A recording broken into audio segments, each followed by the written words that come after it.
Hello everyone, नमस्कार। स्वागत करती हूँ आप सबका अपने यूट्यूब चैनल पर।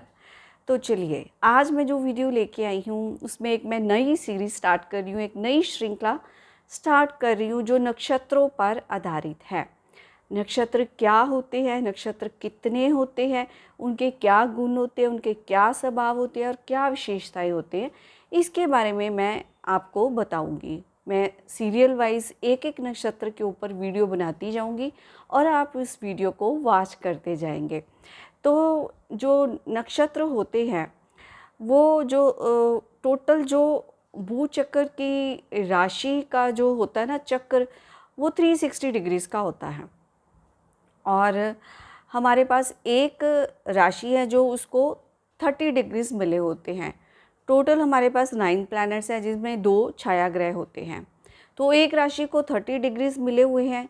तो एक राशि में 3 नक्षत्र रहते हैं और 3 नक्षत्र जो होते हैं उसमें एक नक्षत्र को 13 डिग्री 20 पॉइंट मिले हुए हैं और एक नक्षत्र के 4 पद होते हैं, 4 चरण होते हैं। तो एक चरण जो होता है वो 3 डिग्री 20 पॉइंट का होता है और 3 डिग्री 20 पॉइंट को जब हम 4 से मल्टीप्लाई करते हैं तो 13 डिग्री 20 पॉइंट बन जाता है। तो ये होती है सारी रूपरेखा नक्षत्रों की, किस तरह उनकी डिवीज़न की गई है, इसके बारे में मैंने बताया है। आगे जानते हैं कि अपनी चंद्र राशि का हमें कैसे पता चलता है। मान लीजिए आपका चंद्रमा मेष राशि में है, तो मेष राशि में है चंद्रमा। मेष राशि में 3 नक्षत्र आएंगे, अश्विनी, भरणी, कृत्तिका। अश्विनी जो 13 डिग्री 20 पॉइंट, भरणी 13 डिग्री 20 पॉइंट और जो कृत्तिका का पहला चरण वो मेष राशि में आएगा और दूसरा, तीसरा, चौथा चरण उसका वृषभ राशि में आएगा। मान लीजिए आपकी चंद्र राशि मेष है, तो आप अश्विनी, भरणी और कृत्तिका के पहले चरण में अगर जन्म हुआ है तो आप मेष राशि के मालिक होंगे। अगर मान लो आपके कृत्तिका के तीसरे चरण में जन्म हुआ है तो आप वृषभ राशि के मालिक होंगे। इस तरह से अपनी चंद्र राशि का पता लगाया जाता है। अब नक्षत्रों के बारे में एक माइथोलॉजिकल स्टोरी भी एक फेमस है, उसे भी मैं ज़रूर शेयर करना चाहूँगी कि जो पार्वती माँ के पिता थे जिन्हें हिमालय कहा जाता था, उनकी 27 बेटियाँ थीं और चंद्रमा की जो हिमालय की 27 बेटियों के साथ शादी हुई थी। परंतु चंद्रमा को जो है प्यार था, जो लगाव था, जो अटैचमेंट थी, वो रोहिणी के साथ थी क्योंकि रोहिणी बहुत सुंदर थी। तो बाकी जो पत्नियां होती हैं वो चंद्रमा से कुछ खफा हो जाती हैं और अपने पिता को शिकायत करती हैं कि जो हमारे पति है चंद्रदेव, वो रोहिणी के अलावा हमें देखते ही नहीं है, हमारी कोई केयर नहीं करते हैं। तो हिमाचल राजा के समझाने पर चंद्रमा ने जो है सवा सवा 2 दिन एक एक नक्षत्र के घर रहना शुरू कर दिया ताकि रोहिणी के अलावा जो बाकी उसकी पत्नियां हैं वो नाराज़ ना हो। तो इसलिए चंद्र तीव्र गति से भूचक्र का चक्कर काटते हैं। सवा 2 दिन चंद्रमा एक राशि में रहते हैं और फिर वो चेंज हो जाते हैं। तो इस तरह से ये माइथोलॉजिकल स्टोरी है कि चंद्रमा की गति कैसे होती है।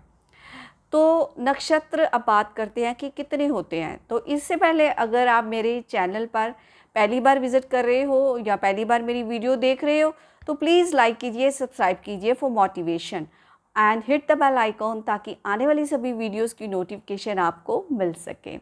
और अब बात करते हैं नक्षत्र जो होते हैं वो कितने होते हैं। टोटल हमारे 27 नक्षत्र होते हैं और 9 प्लैनेट्स होते हैं, जिसमें से 2 छाया ग्रह होते हैं और 27 नक्षत्र में एक नक्षत्र और जोड़ा जाता है जिसे हम अभिजीत नक्षत्र कहते हैं। और 27 नक्षत्र के अलग अलग गुण होते हैं, अलग अलग जो विशेषताएं होती हैं और नक्षत्रों का ज्योतिष की नज़र में बहुत इम्पोर्टेंस है क्योंकि जो नक्षत्र हैं वह ज्योतिष का आधार हैं। ज्योतिष का हृदय है, क्योंकि हम नक्षत्रों को जाने बिना कोई भी प्रेडिक्शन नहीं कर सकते। अगर आप ज्योतिष को समझना चाहते हैं तो नक्षत्रों को समझना बहुत ज़रूरी है, क्योंकि नक्षत्र बहुत ज़्यादा इम्पोर्टेंस रखते हैं। मान लीजिए आपका जन्म नक्षत्र क्या है, आपका चंद्रमा किस नक्षत्र में है, आपका सूर्य किस नक्षत्र में है, आपके बाकी प्लैनेट्स किस नक्षत्र में है, आपके जो नक्षत्रों की आपस में अलाइनमेंट है कि नहीं है। कई बार ऐसे होता है जो ग्रह जिस राशि में विद्यमान होता है उस राशि के इतने रिजल्ट नहीं देता जितने वो नक्षत्र के रिजल्ट देखता है। तो सबसे पहले हमें अपना जन्म नक्षत्र जरूर देखना चाहिए कि हमारा जन्म किस नक्षत्र में हुआ है। एक तो चंद्रमा होता है ना, चंद्रमा किस राशि में बैठा है तो वो हमारी जन्म राशि होती है, वो अलग चीज़ है। ये मैं बात कर रही हूँ जन्म नक्षत्र की। आपका जन्म किस नक्षत्र में हुआ है इसके बारे में आपको ज़रूर जानना चाहिए, क्योंकि इससे हमें पता चलता है कि हमारे जीवन का पर्पस क्या है, हमारी सोल का पर्पस क्या है, हम यहाँ अर्थ पे क्यों भेजे गए हैं, क्या करने के लिए आए हैं, क्या महत्वपूर्ण कार्य करने के लिए आए हैं। तो इसलिए जन्म नक्षत्र का देखना बहुत ज़रूरी है। इससे आपको अपने बारे में पता चलेगा, अपनी गुण, अपने अवगुणों के बारे में पता चलेगा और अपने सेल्फ को आप अच्छी तरह से जान पाएंगे।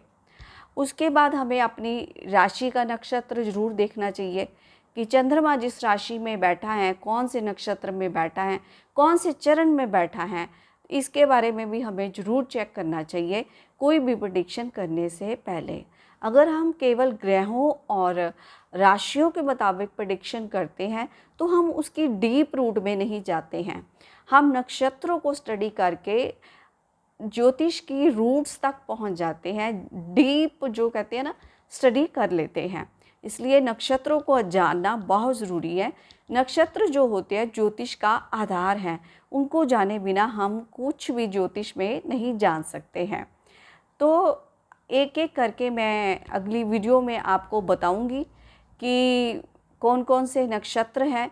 सबसे पहले तो हमारा जो है अश्विनी नक्षत्र है, अश्विनी, भरणी, कृतिका, रोहिणी, मृगशिरा, आद्रा, पूर्णवसी, पुष्य, इस तरह नक्षत्रों की लाइन है और टोटल 27 नक्षत्र हैं, जिनमें से एक 28 अभिजीत नक्षत्र हैं।